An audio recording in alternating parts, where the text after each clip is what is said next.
things that are, you know, genetically modified organisms, and we're injecting them in little kids. Still standing. When reading a pre-written script.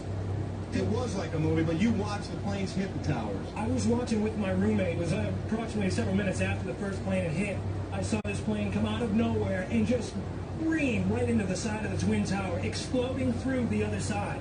And then became the founding director of the Bill and Melinda Gates Institute for Population Control. Dr. Zabin became the founding director of the Bill and Melinda Gates Institute for Population Control. To make that trade-off in medical costs, but that's called the death panel, and you're not supposed to have that discussion. But that's called the death panel, and you're not supposed to have that discussion. Behind closed doors on this New York campus, a secret gathering of some of the world's most powerful people. Gates, Buffett, Bloomberg, Winfrey. It was like the Super Friends. Together with others at the meeting, including George Soros, Ted Turner, David Rockefeller, they're worth more than $125 billion. That much money, that much power around one table. It begs the question, what were they doing? What were they scheming? When our foundation first started up, it was focused on reproductive health. That was the main thing we did, because I thought, you know, population growth in poor countries is the biggest problem they face. You've got to help mothers who want to limit family size have the tools and education to do that. And what awaits you if you have a change of heart or rebellious spirit? And here you have the illustrations of the secret handshakes. Look familiar?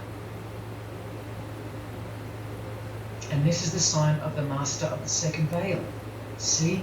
Purely Masonic. You don't pick this stuff up off the street. Now this is how it's generally executed in the public arena.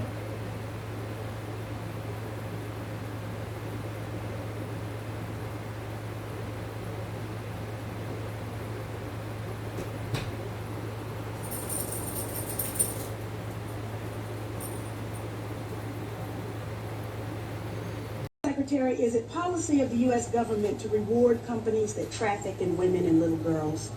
That's my first. That evening, I was about to pack up and go home to see my wife and family, and I saw the news story and couldn't believe it. So I went to the congressional website, I checked the signatures, I checked the Twitter accounts, and it's true. Nancy Pelosi, through her surrogates and a long list of members of Congress, has sent a letter to Joe Biden, who'll sign anything she puts in front of him, to transfer the nuclear codes to her and a group of congressmen and women, as well as the Attorney General. Now, obviously, if Russia or China launch a nuclear attack, it's the president, the executive branch, the Constitution that has the power and the responsibility to defend against that. And you can't have a long deliberative process of going to Congress and going to the Attorney General and getting this whole laundry list of people to sign off on whether it's legal. We don't elect the Attorney General of the United States to say if launching a nuclear attack is legal.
Swollen lymph nodes, muscle weakness, unexplained skin rashes.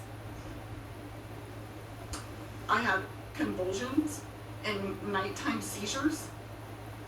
I had to have my 6-year-old daughter wake me up from a fit in the middle of the night. No 6-year-old should have to do that for their parent. I have also experienced thick, clotting, heavy menstrual cycles.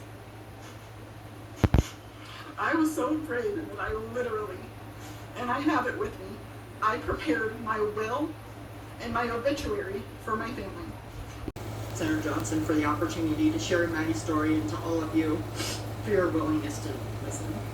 This isn't easy for me. This has been very clearly emotional, so I'm going to read what I've written, so lose track. My name is Stephanie, and this is my daughter, Maddie, and we live in Ohio.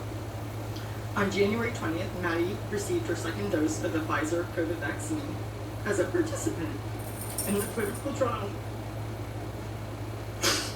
for 12 to 15-year-olds. All 3 of our kids volunteered and were excited to participate in the trial as a way to help us all return to normal life. My husband works in the medical field, and I have a degree in electrical engineering. We are pro-vaccine and pro-science, which is why we agreed to let Maddie and her 2 older brothers volunteer for the trial. Before Maddie got her final dose of the vaccine, he's running for student council, but I sure as hell wouldn't vote for him after this performance. When a civil war comes to an end with an opposing force marching on the Capitol, there are going to be scenes of chaos. There are going to be lots of people leaving the country. That is not something that can be fundamentally avoided.